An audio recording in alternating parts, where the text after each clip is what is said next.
सो इस क्लास में हम डिस्कस करेंगे that is about the general science for railway exam. Railway exam के लिए साइंस सामान्य विज्ञान को कैसे पढ़े, सामान्य विज्ञान जनरल साइंस की प्रिपरेशन कैसे करें। वेरी इंपॉर्टेंट टॉपिक है और देखो इसको बिल्कुल भी स्किप मत करना, क्योंकि अगर हम बात करते हैं रेलवे में तो रेलवे में काफ़ी ज़्यादा होता है, काफ़ी ज़्यादा वेटेज होता है, टू मच वेटेज होता है। ठीक है, तो रेलवे के जो एग्ज़ाम है for example ALP loco pilot का एग्ज़ाम हो गया, जयन का एग्ज़ाम हो गया, ग्रुप डी NTPC टेक्नीशियन वाला हो गया, RPF रेलवे पुलिस वाला हो गया, तो इन सब में साइंस का वेटेज काफ़ी ज़्यादा है, टू मच वेटेज है। ठीक है, काफ़ी ज़्यादा वेटेज है।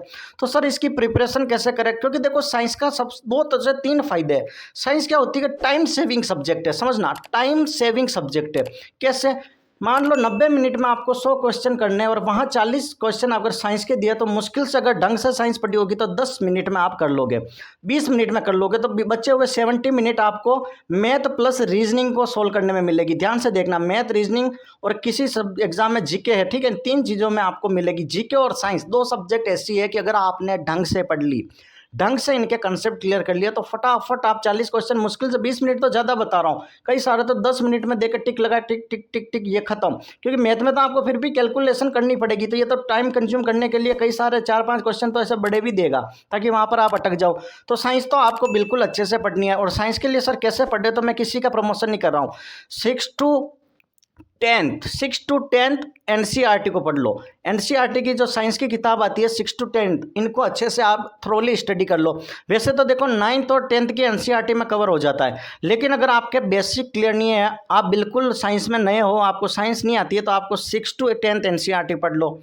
ठीक है, इसके बाद आपको क्या करना है कि सिलेबस नोट करना है और पर्टिकुलर टॉपिक भी देख लो सिलेबस में कौन कौन सा टॉपिक है, तो टॉपिक वाइज स्टडी कीजिए। इसके बाद आपको क्या करना है, क्वेश्चन प्रैक्टिस करनी है, क्वेश्चन लगाने हैं, उसमें जितने भी बनेंगे। फिर आपको करना है PYQ, प्रीवियस ईयर क्वेश्चन, जो भी रेलवे के एग्जाम में पूछे गए उन क्वेश्चन को आप सोल्व कीजिए। ठीक है, इसके बाद आपको क्या करना है, मॉक टेस्ट देना, मॉक पर लगातार क्वेश्चन लगाइए, इससे आपका एग्जाम निकल जाएगा। ठीक है, एक कोई भी PYQ के लिए रेफरेंस बुक आप ला सकते हो। ठीक है, आप SSC के क्वेश्चन कर सकते हो, किसी भी अदर एग्जाम में जो भी जनरल साइंस पूछी गई है वो क्वेश्चन भी कर सकते हो, क्योंकि क्वेश्चन का लेवल हमेशा सेम रहता है। क्वेश्चन का साइंस में कोई क्वेश्चन चेंज नहीं होते हैं। साइंस में अगर पूछ लिया जाए कि ब्लड का pH कितना होता है, तो चाहे SSC में पूछो या रेलवे में पूछो, कभी वैल्यू चेंज होगी, क्योंकि देखो साइंस के क्वेश्चन मैक्सिमम रिपीट होते हैं, इस एग्जाम से उस एग्जाम, उस एग्जाम से इस एग्जाम। ठीक है, तो साइंस किसी के लिए पढ़ो, चाहे रेलवे की बात नहीं कर रहा हूँ मैं, SSC हो गए, CDS हो गए, UPSC हो गए, RPSC RS हो गए, स्टेट एग्जाम हो गए, जहाँ पर सामान्य विज्ञान साइंस पूछी जाती है वहाँ पर इतनी स्ट्रेटजी आपको करनी है। लेकिन रेलवे और SSC 2 ऐसे एग्जाम है, रेलवे और SSC, यहाँ पर नंबर ऑफ क्वेश्चन आपको प्रैक्टिस के लिए मिल जाएंगे। ठीक है, तो यहीं से स्टेट वाले एग्जाम कॉपी करते हैं, तो इतना आपको डरना नहीं है। और बुक की बात बताऊं तो जनरल साइंस के लिए आप चाहो तो स्पेशल लूसेंट की बुक आती है, वैसे तो 6 to 10th NCERT पढ़ लोगे तो मोर देन सफिशिएंट है। फिर भी अगर आप लाना चाहो तो लूसेंट की ला सकते हो, अरिहंत की ला सकते हो, एक नियॉन पब्लिकेशन की भी बुक आती है, नियॉन पब्लिकेशन, पर्सनली ये भी मुझे काफ़ी अच्छी बुक लगी। ठीक है, तो नियॉन पब्लिकेशन की भी आप बुक परचेज कर सकते हो। इतना कर लीजिए, मोर देन सफिशिएंट है, आपका एग्जाम निकल जाएगा।